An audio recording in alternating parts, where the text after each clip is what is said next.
seguinte, problema 17, aí vocês têm que ajustar esse sistema físico aos gráficos que são dados aqui de duas componentes, tá? Aqui é o campo total x, né? E aqui o campo total y. Esses gráficos. E quer saber a seguinte coisa, tem duas esferazinhas pequenas, furadas, duas contas, né, carregadas, e elas podem se deslocar em cima desse disco desse círculo de isolante, círculo de plástico, né? Aqui, ó. Bom, esse anel aqui é isolante, tá? Aí tem essa primeira conta, que desliza em cima dele, né? E tem uma segunda conta que não é mostrada, tá? Ela está em alguma posição, em outra posição que não a do disco 1, da conta 1, tá? Bom, então ele quer saber, é dado o raio do disco, né? E mais o que aqui? Alguns valores de referência aqui, ó. A escala do gráfico x, ó, em função desse valor, é a xs, que é em torno de 10 a quarta. A xs aqui. Então, aqui, ó, é 1, 2, 3, 4 para cima, menos 1, menos 2, menos 3, menos 4, menos 5 para baixo. E o y aqui é um pouco confuso, em vez dele botar positivo, botou negativo. YS é menos 9, 10 a quarta, tá? Então, esse valor aqui já é negativo, tá? Então, aqui é menos 1, 2, 3, 4, 5, mais 1, 2, 3, 4. Tá? E é feito, então, o gráfico do campo total em função do ângulo θ. Agora, esse gráfico aqui só pode ser traçado de forma exata se souber a posição da partícula 2, da conta 2. Tá? Então, a conta 12, pode botar aqui. Aí ele quer saber essas duas coisas. Tá? Em que ângulo, né? Tem qual o ângulo θ fixo, né? Onde se encontra a partícula 2. Né? E determinar as cargas, né? Das contas 1 e 2. Né? Então, aqui tem o anel, não sei se é mais ou menos certinho, ó. É meio torto, mas tudo. Aí tem uma conta aqui, né? Essa conta aqui é móvel, né? Tem uma valor de carga Q1, tá? Aqui é o Q1, ela faz um ângulo θ, faz um ângulo θ com eixo x, né? X.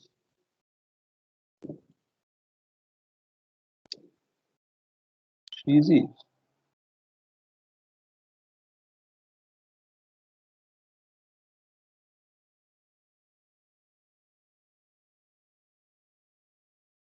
Bom, agora a conta 2, aí vocês têm que fazer alguma suposição de início onde é que ela está, tá? Então, uma coisa que já se observa é que ela não deve estar no primeiro quadrante, aqui é o primeiro quadrante, né? E nem no segundo. Segundo quadrante, e o terceiro quadrante, quarto quadrante. Ela não deve estar nem no primeiro nem no segundo, pelo fato físico de que, se ela estivesse em qualquer posição aqui, ó, a partícula 1 teria que passar por cima dela para fazer um gráfico e daria uma assíntota infinita ali, né? Então, não teria como ter aquele comportamento. Então, a gente só pode supor que a partícula 2 tem que estar embaixo, no terceiro ou quarto quadrante, tá? Então, vocês podem supor que ela está fazendo algum ângulo qualquer. Então, vamos supor para cá. Ela vai ter que estar para baixo, tá? Então, vamos supor que ela faz algum ângulo aqui assim. Então, vamos supor que ela faz algum ângulo alfa, com eixo x. Tá? Então, a gente vai fazer essa suposição aqui, Q2, tá? Então, ela pode fazer algum ângulo que tem que estar entre 0 e 180. Tá? Ela pode estar desde aqui o iníciozinho, ó. Na verdade, tem que ser menor que 0 um pouco, né? Para ela não colidir com a partícula 1 no início, e menor do que 180. Ela também, menos 180, né? Para ela não colidir com a partícula, né? Então, esse alfa aqui, a gente espera que ele esteja nessa desigualdade aqui, o 0 seja entre... Vamos botar ele negativo, né? Vamos botar ele negativo. Vou botar ele negativo porque o resultado é negativo. O alfa, ele tem que ser... Então, ele tem que ser menos 180, ele tem que estar entre menos 180, ele tem que ser maior que 180 e... Tá, então, ele tem que estar entre 180 e 0. Tá? Tem que estar nessa faixa aqui. Tá? Entre 0, né, e algum valor negativo até 180.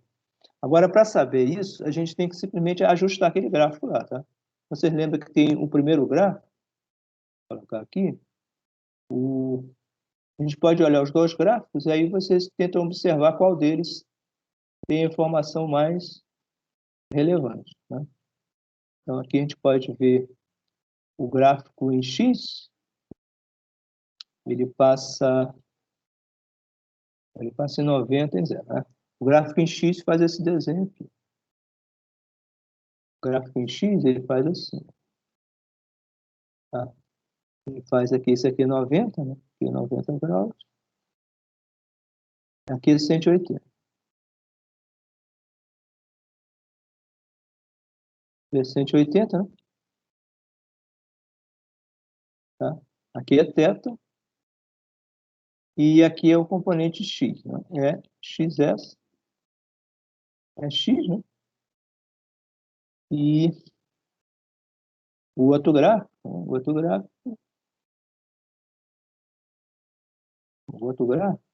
ele é assim assimétrico. Ele começa aqui embaixo um pouquinho, ele começa em menos 4, se não me engano, né? Aquela escala. Então, ele começa em menos 4 e faz essa figura aqui. Então, 180, 180 e aqui é 90. Que é o gráfico Y. Tá? Então, vocês têm que fazer corresponder. Tá? Então, o que vocês podem observar aqui de imediato? Vocês podem observar de imediato, por exemplo, que o gráfico Y ele é simétrico em relação às posições 0 e 180. Né? 0 e 180 são essas posições aqui. Ó. Onde a partícula 1 está aqui, ó, ela estaria nessa posição, ó, aqui, né? Alinhada com o eixo X, né? E 180 ela dá a volta inteira e vem parar do lado de cá. Também alinhada com o eixo X. Tá? Então, esse percurso é simétrico. Então, uma coisa que vocês observam de imediato, ó, esses valores aqui são os mesmos. Para 0 é menos 4, 180 é menos 4 e ela tem o mínimo simétrico. Tá? Então, esse comportamento em Y é totalmente determinado pela partícula 1. Tá? Então, o que se conclui aqui disso aqui, ó, de imediato? Que essa partícula 2, ela não está contribuindo para o campo em Y. Ela não está contribuindo para esses valores extremos aqui. Ó, tá? Então, ela não tem como estar numa posição, uma posição qualquer. Tá? Porque se ela estivesse numa posição qualquer, ela apareceria, os valores que apareceriam dela à direita e à esquerda não seriam simétricos. Tá? Por exemplo, se ela estivesse num valor qualquer aqui, tá?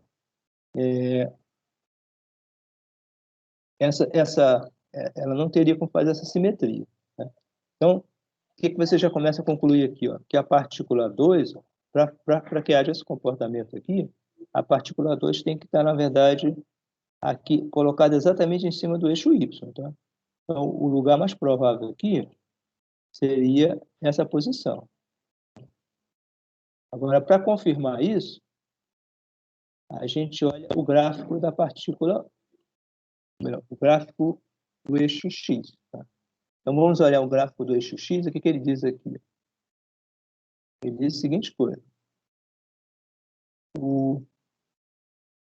Vocês vão pegando a componente X, então, de início, em θ igual a zero, isso tem um valor negativo, né? Então, significa que os campos têm que estar apontando a soma deles tem que estar apontando para a esquerda, né? Para dar um valor negativo. Agora, à medida que você vai subir na partícula 1, quando chegar nessa posição aqui, quando a partícula 1 estiver nessa posição, a partícula 1 estiver aqui, θ igual a 90, né? E você tem aqui um zero, né, para a componente x total, né? Então, agora, a partícula 1, então, ela vai estar na posição vertical, né? E vocês têm um zero, ou seja, aí ela não contribui, né? Ela não contribui para o campo x, tá? Então, só quem pode contribuir para o campo x nessa situação, qual é? É a partícula 2. Então, o valor do campo total aqui, x, na posição 90, vai ser devido totalmente à partícula 2. Agora, se a partícula 2, então, estiver fazendo qualquer ângulo alfa aqui, ó, que não seja 90, ela vai ter uma componente negativa aqui. Ela vai ter uma componente para baixo, né? Ela teria essa componente para baixo, né? E a outra componente para frente. Se ela tiver essa componente para baixo, vai ter algum valor não nulo, né? Então, significa o quê? O campo total... Aliás, desculpa, essa aqui não. Essa aqui, né? Se ela tiver alguma... Aqui, inclusive, seria positivo, né? Nessa posição que eu disse. Se ela tiver alguma... Se esse ângulo for não nulo, ela vai ter que ter nessa posição, onde a partícula 1 está em 90, não contribui, o valor residual x dela teria que aparecer aqui, ó. Então não poderia ser zero, tá? Então a conclusão que se chega é o seguinte, ó, a partícula 2 não pode contribuir na posição 90, tá? Então a única possibilidade que sobra é a partícula 2 realmente estar aqui no eixo vertical, tá? Então a posição partícula 2 tem que estar aqui. E detalhe, antes disso, acho que eu pulei a sequência, a gente já conclui que a partícula 2 tem que ser negativa, tá? Essa parte aqui, voltando aqui o y, quando vocês estão com o x, a posição, a Q1 na posição zero, o campo dela, né, para esse campo aqui estar negativo, né, a posição aqui da 1, ela tem que ser, na verdade, ela tem que estar, o campo tem que estar para a esquerda, tá? Então a gente conclui aqui, ó, que a carga Q1 tem que ser positiva, tá? Porque quando você estiver na origem, se você já concluiu que a Q2 tem que estar na vertical, Q1 na origem é negativo em toda a região, tá? Então isso só é possível se o Q1 for positivo, de modo que o campo dela vai estar sempre para fora dela. O campo dela vai estar acima, que vai ser o E1. Estando nessa situação, o campo dela vai ser sempre para a esquerda, sempre negativo. Então, sempre negativo, tá? Até ela chegar nessa posição que ele estaria totalmente para baixo. E depois, quando girar para cá, tá? Deixa eu ver se está certo. Quando girar para cá, isso aqui vai dar para direita. Não, tá certo. Quando girar para cá, sempre vai ter uma componente para baixo, né? Tá certo. Essa aqui é Y, né? Então, sempre vai ter uma componente voltada para baixo, né? Então, quando ele estiver para o lado de cá, tem uma componente direita e tem uma componente para baixo, é isso aqui, tá? Agora, a carga Q2, a gente descobriu que ela tem que estar nesse ângulo aqui, ó, fazendo o ângulo, ela tem que estar fazendo o ângulo alfa, tem que ser o quê? Ó? Menos 90 graus. Menos 90 graus, que a gente concluiu esse ponto aqui, ó.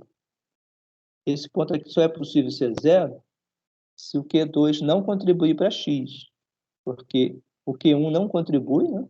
Dá zero. E se o Q2 contribuísse com algum outro ângulo, teria uma componente, né, aqui x, né, finita.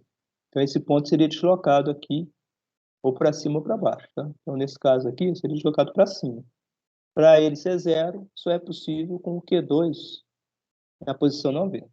Agora, para que haja um mínimo aqui, ó, na posição 90, significa que tem que ter mais um pedaço negativo para aumentar o valor do campo Q1. Então, isso aqui só é possível se o campo da Q2,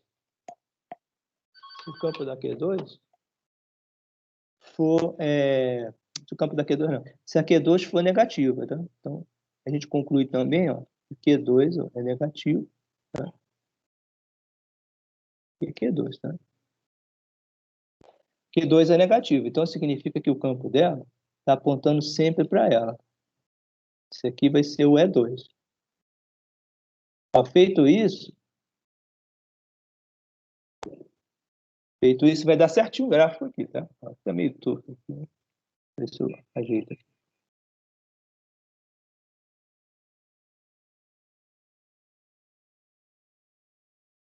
Ó, então, esse campo aqui,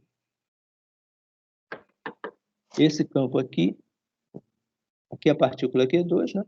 E esse campo aqui, o E2, ó, vai estar para baixo. Tá? Ó, então, o E2 estando para baixo, funciona tudo direitinho. Ó. Ele não contribui nesse ponto aqui, né? Então, fica tudo zero, né? A partícula Q1 se deslocando, o campo fica totalmente negativo, né? Na parte Y, simétrico, né?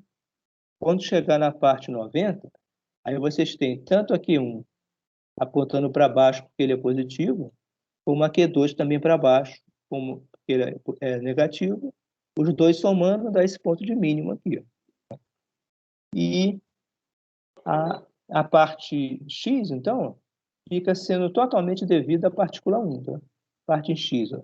A partícula 1 começa algum valor aqui, né? O campo para a esquerda, né? Vai girando, passa pelo zero. Né? Quando ela inverter para cá, o campo X passa a ser para a direita. Né?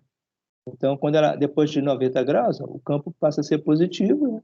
E vai até a posição que é o mesmo módulo e sentido contrário ao campo inicial. Tá? Então, os gráficos, nesse caso, estão perfeitamente ajustados. Tá? O gráfico X corresponde exatamente ao movimento dessa partícula, e o gráfico Y, sendo que a posição da partícula 2 ó, tem que ser 90 graus. Ok? Aí, alguma dúvida sobre essa argumentação para achar a partícula 2? Se vocês quisessem, também pode escrever primeiro as equações e depois ver como é que as equações se ajustam. Fazer um sisteminha. Tá? Aí, não sei se seria mais fácil para algumas pessoas, de forma mais matemática. Tá? Mas, por argumento, você só tem que reconhecer esses pontos, onde as partículas têm alguma peculiaridade. Tá? Então, não é muito fácil assim, mas funciona. Tá? Agora, o resto aqui é só fazer a continha. Então, aqui você veja na solução, aí tem toda essa argumentação aqui, né? Então, você conclui que a partícula 2 é negativa, a partícula 1 é positiva, né? E o ângulo da partícula 2 é menos 90. Agora, para achar os campos, basta observar a seguinte coisa aqui. Ó. Em θ igual a zero, o campo é totalmente devido à partícula 1. Tá? Como a 2 está em 90, θ igual a zero, o campo é 1, vai estar para a esquerda, e é totalmente devido à partícula 1. Então, é só escrever ele aqui. Tá? É só escrever aqui. Ó. O campo daquele ponto ó, seria Q1 sobre 4πε0R2. Tá? Então, já multiplicando para o lado de lá, Q1 é só essas constantes aqui, ó, vezes o E. Tá? Então, já se sabe esses valores, ε0, o R também é 60 centímetros conhecida, e o E, quanto vale? O E vocês têm que ler do gráfico. Então, o E é o campo da partícula 1 na posição θ igual a zero. Ela está aqui. Então, quanto ele vale? θ igual a zero, 1, 2, 3, 4, 5. Está no valor exatamente ó, menos EXS. E o EXS é dado aqui. Ó. 5 vezes 10 a 4. Então, é o que ele colocou aqui. O XS, 5 vezes 10 a 4. Aí achou uma carga de 2 microcoulombs. Okay? Agora, o campo Q2 ó, se utiliza a outra posição, onde a gente sabe que só tem o campo Q2. Ó. Nessa posição aqui, ó, 90 graus, o campo aqui em Y, aliás, não, na posição aqui na origem, né, θ igual a zero, a gente sabe que a partícula 1 está na origem, tá? E a partícula 2 vai estar sozinha no eixo Y. Tá? Então, nesse ponto aqui, esse valor residual aqui, ó, esse valor permanente de deslocamento do gráfico é devido à carga 2. Ó. Então, é 1, 2, 3, 4. Esse valor menos 4 é devido ao campo da carga 2 que está permanentemente apontado para baixo. Tá? Ou seja, permanentemente negativo. Tá? Carga Q1 não contribui em nada, então o campo E2 é só devido à carga 2 e tem esse valor. 1, 2, 3, 4, né? Vezes o valor de referência. Até, aliás, o valor de referência aqui. Né? Então, seria aqui, ó, aliás, daqui. Ó. É 1, 2, 3, 4, 5, 6, 7, 8, 9. Então, esse valor é 9, esse aqui é menos 4 vezes 10 a 4. Tá? Então, é o item 2 aqui. Ó. Item 2, ó, então ele escreveu que Q2 vai ser negativo, né? Porque aponta para baixo. E o módulo do campo. Ó. O módulo do campo é 4 vezes 10 a 4, que é esse valor aqui. 1, 2, 3, 4. O módulo dele é 4. E aí é só substituir e achou carga Q2, ou menos 1,6 microcoulomb. Então é isso. Então, finaliza isso aí.